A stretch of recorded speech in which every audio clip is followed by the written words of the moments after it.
여러분 안녕하십니까? JTB 뉴스입니다. 올겨울 처음으로 눈다운 눈이 내리고 있습니다. 전라북도 모든 지역에 대설특보가 발효 중인데요. 자세한 날씨 취재기자 연결해 알아봅니다. 오정현 기자. 네, 겨울의 끝자락에 많은 눈이 오면서 전라북도 전 지역에 올겨울 첫 대설특보가 발효 중입니다.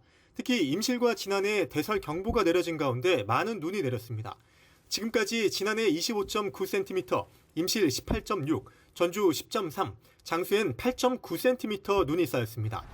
곳곳에서 사고도 잇따랐습니다. 오늘 아침 7시쯤 전주 상림동 한 교차로에서 발생한 사중 추돌 사고를 비롯해 새벽 5시부터 오전 10시까지 경찰에 신고된 눈길 사고 건수는 모두 109건입니다. 현재 도내 국립과 도립, 군립공원 10곳에 130개 탐방로는 출입이 통제되고 있습니다. 군산공항 항공편도 일부 결항됐습니다. 오전 제주행 이스타 항공편이 결항됐고 오후 2시 40분 출발 예정이던 대한항공 항공편도 결항이 확정됐습니다. 저녁 7시 35분 제주행 대한항공 항공편의 운항 여부는 아직 결정되지 않았습니다. 군산과 부안의 서해 여객선 4개 항로도 모두 통제되고 있습니다. 눈은 앞으로 5에서 많은 곳은 10cm가량 더 쌓이겠고 내일 새벽까지 이어질 것으로 예보됐습니다. 기온은 종일 영하권에 머물겠습니다. 전주의 한낮 기온 0도가 예상되고 정읍 영하 1도, 진안과 장수는 영하 3도에 그치겠습니다. 현재 서해안 지역, 김제와 군산, 부안, 고창엔 강풍주의보도 발효 중입니다. 바람까지 강하게 불면서 체감 온도는 더 낮을 것으로 예상됩니다. 추위 속에 내린 눈이 그대로 얼어붙은 곳들이 많아 운전자와 보행자 모두 미끄럼 사고에 대한 주의가 필요합니다. 내일 전주의 아침 기온 영하 6도, 익산 영하 7도, 무주와 진안은 영하 9도까지 떨어지면서 오늘만큼 춥겠습니다. 모레부터는 예년 기온을 회복하며 추위가 누그러지겠습니다. JTB 뉴스 오정현입니다. 최근 10년 동안 전국적으로 100여 개의 출렁다리가 건립됐습니다. 전북에서도 여러 자치단체들이 출렁다리를 짓고 있는데요. 새로운 관광 자원인 건 맞지만 이것만으로는 한계가 있다는 지적이 나옵니다. 나금동 기자입니다. 순창군이 체계산에 건립한 270m 길이의 출렁다리입니다. 주차장 등을 확충해서 3월에 개통할 예정입니다. 정읍시도 구절초 테마공원에 106m의 출렁다리를 오는 5월까지 완공할 계획입니다.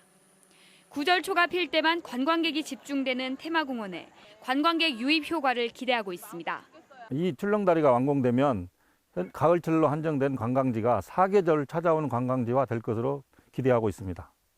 순창군 정읍시 외에도 진안군이 운이람 반이람에 220m 길이의 구름다리를 놓기 위해 현재 설계를 진행하고 있습니다. 완주군은 대둔산에 30년이 넘은 구름다리를 철거해서 내년에 개통할 계획입니다. 새로운 관광 자원이 확보되는 건 맞지만 다리에 얽힌 역사성이나 독특한 스토리텔링 또는 차별화된 마케팅은 눈에 띄지 않습니다. 군산시의 경우에는 올해 비흥항 주변에 출렁다리를 설치할 계획이었지만 큰 효과를 기대하기 어렵다는 판단에 따라 사업을 보류하기도 했습니다. 국내에만 160여 개의 다리가 건축되어서 특히 최근 10년간 대부분의 다리가 건축되어 있어 지역만의 개성화, 특색화가 없다면 진부한 건축물만 남게 될 위험성이 있다고 생각됩니다. 관광 자원의 생명력과 지속성을 유지하기 위해서는 그때그때의 유행을 따라가기보다는 나만의 스토리를 함께 발굴하는 노력이 필요합니다. JTB 뉴스 나금동입니다. 지난 설날에 폭발 사고가 난 동해 펜션처럼 안전 사각지대에 놓인 미신고 숙박업소가 전북에도 많다는 소식 보도해드렸는데요. 시군의 농어촌 민박으로 신고된 소규모 숙박업소도 안전관리가 허술하기는 마찬가지라는 지적입니다. 주희인 기자가 그 실태를 직접 살펴봤습니다. 펜션으로 불리는 부안의 한 숙박업소. 법에 따라 기본적으로 갖춰야 할 소방시설이 있냐고 묻자 없다는 답변이 돌아옵니다. 일산화탄소 배출 그거는 없는 것 같아. 우리는 가스를 안 쓰니까. 출입구 뭐 표지나 이런 것도 있나요? 시스템 표지는 못 해놨네. 시군에서 점검을 나왔지만 문제 삼지 않았다고 말합니다. 저희는 뭐 크게 뭐 하라는 것도 없고 이제 뭐 그 점검 나와서 지적받는 것도 그렇게 크게 없으니까. 제대로 모르는 곳도 있습니다. 필요한 거 지금 뭐 필요가 있나 이 조그만 데서. 모두 시군의 농어촌 민박업으로 신고된 소규모 숙박업소들. 2년 전 고등학생 10명의 상자를 낸 강릉 펜션 참사를 계기로 정부는 농어촌 민박의 안전시설 기준을 강화했습니다. 올해부터 일산화탄소 경보기와 가스 누출 경보기 설치를 의무화하고 가스 안전점검 항목도 늘렸습니다. 하지만 기준대로 안전시설을 갖춘 곳은 찾아보기 어렵습니다. 부안군은 업소별로 점검 시기가 다르다는 등의 이유를 대며 점검이 쉽지 않다고 말합니다. 어디다가는 뭐 그냥 설치하시는 게 좋겠어요 이렇게 말씀드리고 어디다가 하세요 그렇게 하기가 좀 어려운 부분이 있으니까 이제 올해 하자기 때부터 이제 좀 더 확실하게 확인을 해야죠. 업소와 지자체의 안이함에 등록된 숙박업소의 안전관리에도 구멍이 뚫린 건 마찬가지입니다. JTB 뉴스 주혜인입니다. 지역경제 상황을 살펴보는 연속기획 마지막 순서입니다. 아직 군산조선소 재가동 소식도 들리지 않고 있는데 OCI는 폴리실리콘 생산 중단을 발표했고 타타대우도 구조조정 움직임이 나오고 있습니다.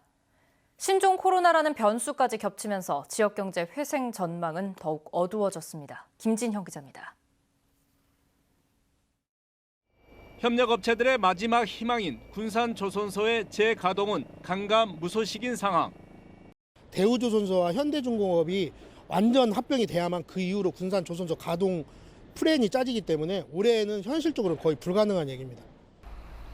조선소가 재가동될 때까지 마지막 생명줄이 될 해상풍력 사업은 걸음마 수준. 해상 구조물 만들 수 있는 시설 체계가 갖춰야 된다고 생각합니다. 그러기 위해서는 공장을 빨리 매입하는 게 우선이고요. 두 번째가 배후 항만단지가 들어서야 됩니다. 군산의 둥지를 튼 명신의 파급 효과가 나오기에는 이른 상황. 이런 차에 또 다른 대형 사업장인 OCI의 폴리실리콘 생산 중단 소식은 협력업체와 지역 경제를 다시 한번 벼랑 끝으로 내몰고 있습니다. 설비가 제대로 들어가면 어차피 저희도 그게 따라서 어떤 보수라든가 이런 게 많고 설비가 그만큼 안 들어가면 저희도 일이 줄고. 상용차를 생산하는 타타대우도 판매 부진에 구조 조정 움직임이 들려오고 있습니다. 그런 공문을 보냈는데 조합에서는 지금 시기상조다. 고용안정위원회 협의를 못하겠다. GM 군산 공장이 문을 닫았을 때 20여 개 업체가 휴 폐업한 익산도 후유증에서 벗어나지 못하고 있습니다. 고용 유지 지역이라도 정부에서 빨리 지정을 좀 해줘서 우리 익산이 좀 살아갈 수 있도록 해줬으면 좋겠다라는 생각을 갖고 있습니다. 군산도 산업과 고용 위기 지역 지정 기간이 얼마 남지 않았습니다. 금년 4월 5일이 산업 위기 지역이 이제 만료가 되는데 그 이전에 전라북도하고 협의해서 지금 2년 추가 연장을 적극 건의할 예정입니다.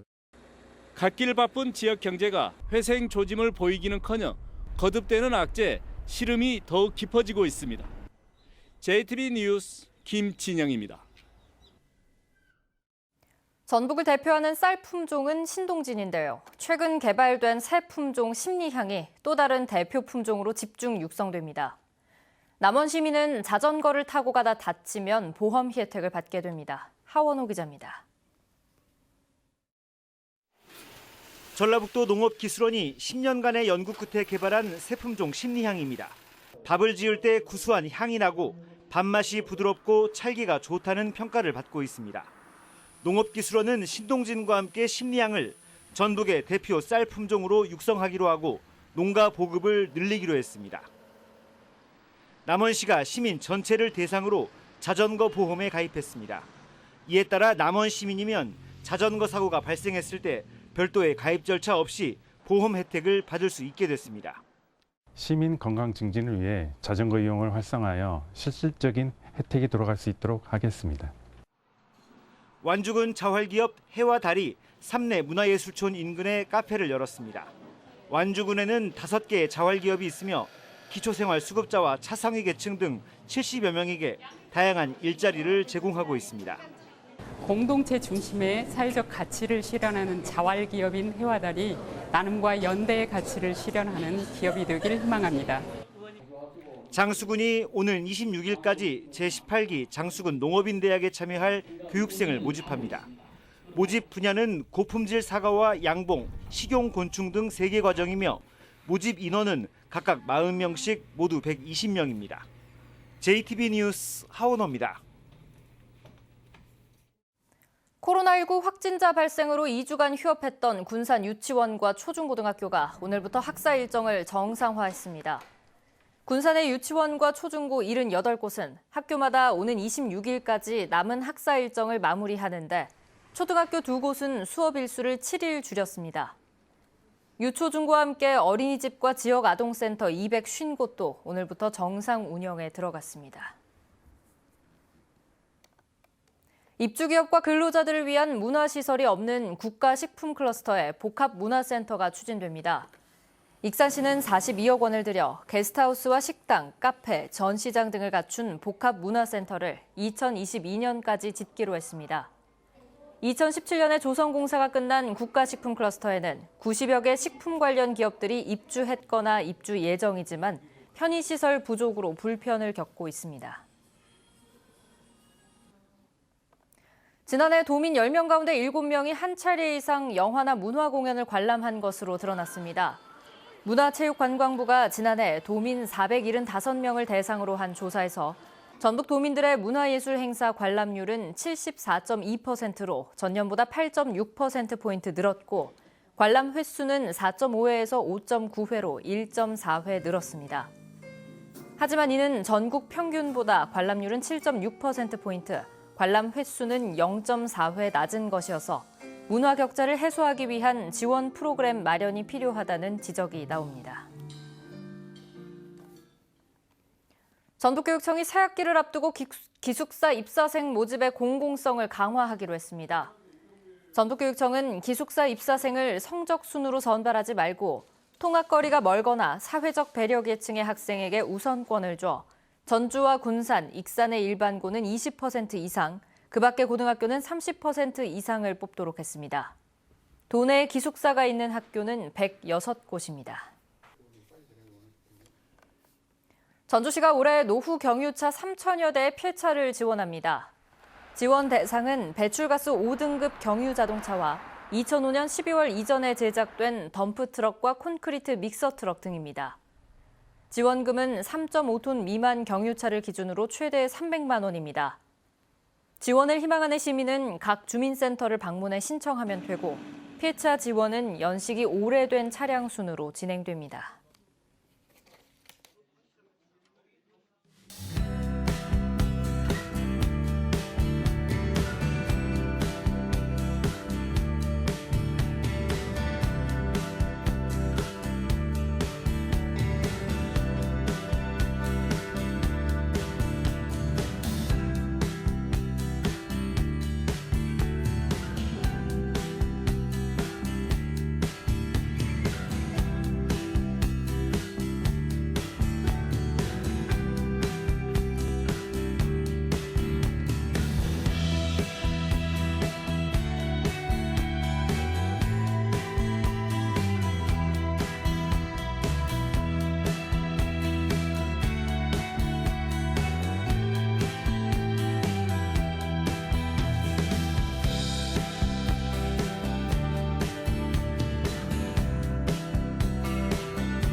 JTB 뉴스를 마칩니다. 고맙습니다.